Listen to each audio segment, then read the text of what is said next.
Greetings and welcome. I'm Rebecca Carner, biofield tuner, and I have been doing these YouTube live video events every other week since the beginning of the year.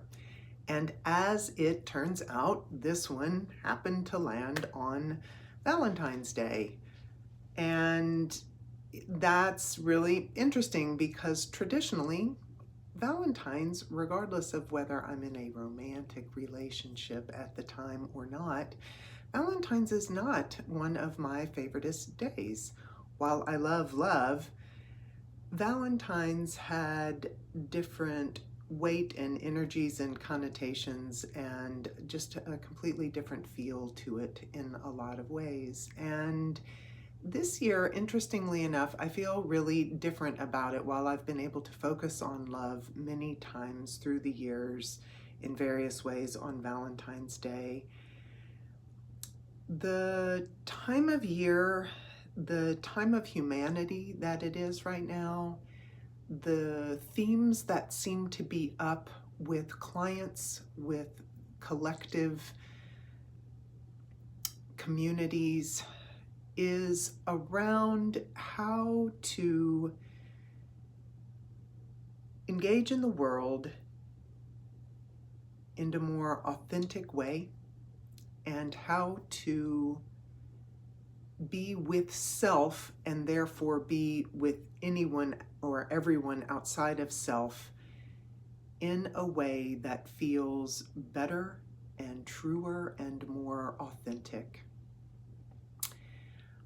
I did a meditation and a card reading for this morning, which I will get into, but in the land of you can't make this up because all things are perfect and the universe is giving me the information that I need right when I need it, I happened to see a little suggested clip on Instagram this morning of someone who I do not follow who was talking about the neuroscience behind those of us who collect everything that we know, are really good about self-awareness and self-education, and still have struggles making change or taking that all what we know and putting it into motion for our embetterment, which is why ostensibly we're doing all these things and learning all these things in the first place.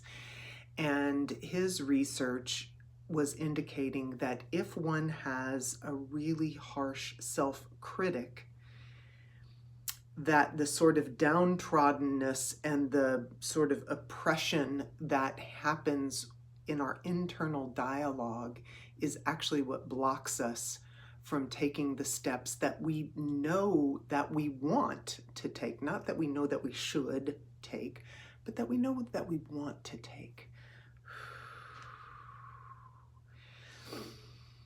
Wow, that really hit.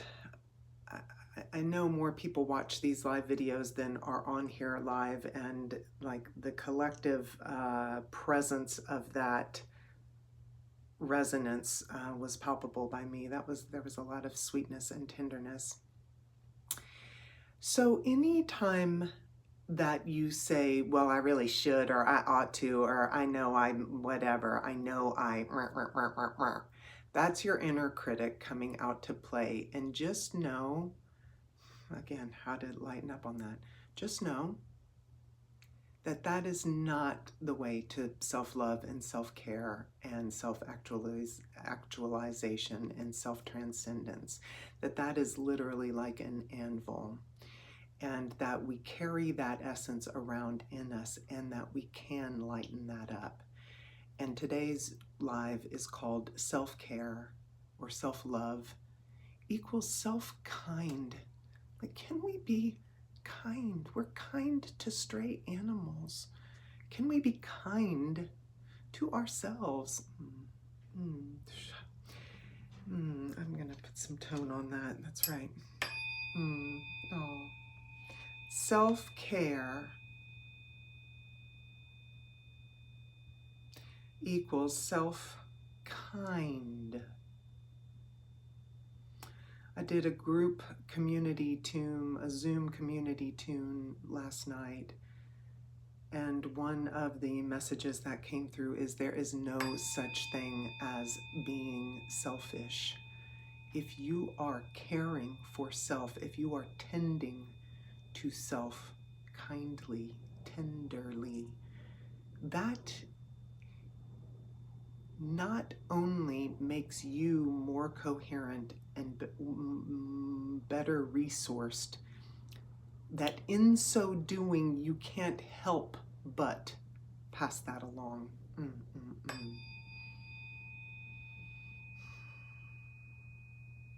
Self-care equals self-kind. The card that I pulled this morning, actually I wrote it down, I will read it. Yeah. You are whole and have everything you need within. You are a creative being with limitless possibilities. How about that for a Valentine's sentiment, right? That is love. Love is creative possibility in all its forms, and it starts right here. It starts right here with self in self. Oh.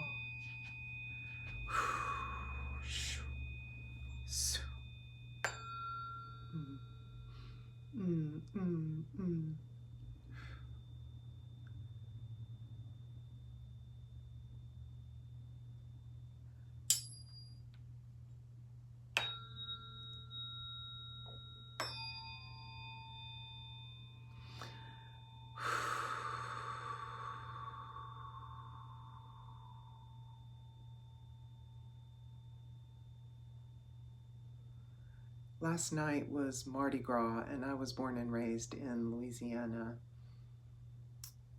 And in the secular realm, Mardi Gras just really means a big old party. But in the Catholic tradition, Mardi Gras is the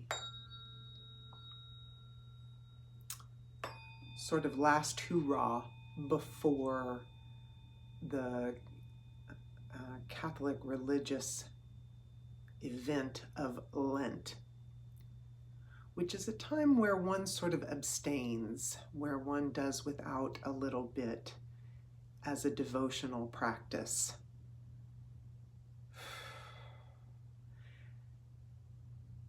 Sort of like an old school practice in gratitude by living without for a minute, so that you can sort of hone your gratitude muscle for that what you do get to enjoy all the rest of the year. And it's interesting that then this, for some people and for some traditions around the world, this day, which is again our Valentine's Day, is also this year coinciding with a day that for many marks the beginning of an abstinence period of various sorts.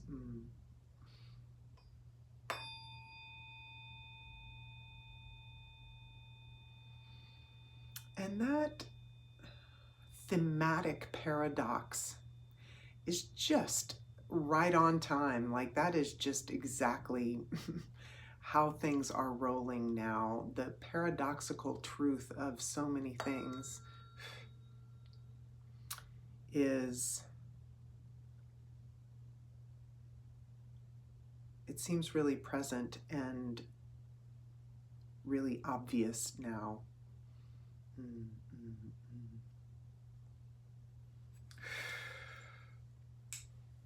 And it just keeps coming up. It's like everywhere you turn, we're having to hold some lived paradox.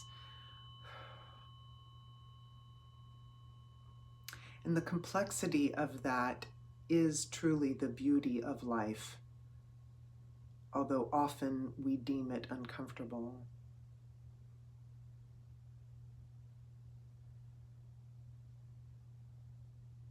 And again, with the theme of self-care, self-love equals self-kindness.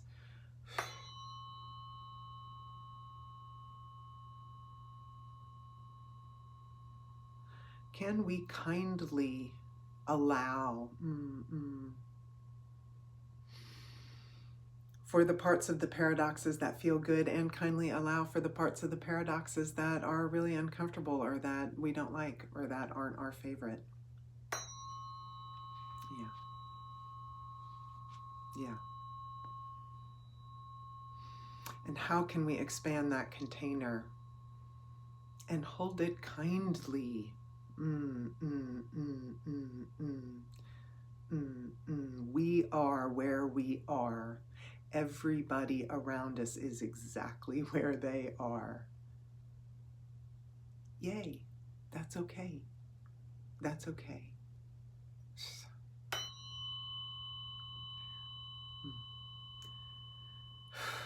Wow. I don't know if the tones are translating through my microphone, but I certainly hope they are. The reverberance, the sort of clarity of that tone is so lovely. I'm going to go ahead and wrap up. I'm going to wrap up the collective field in self-kindness. You are whole. You have everything you need within. You are a creative being with limitless possibilities. Go kindly. Be kind to yourself on this day of love. Thanks for being here. Happy Valentine's.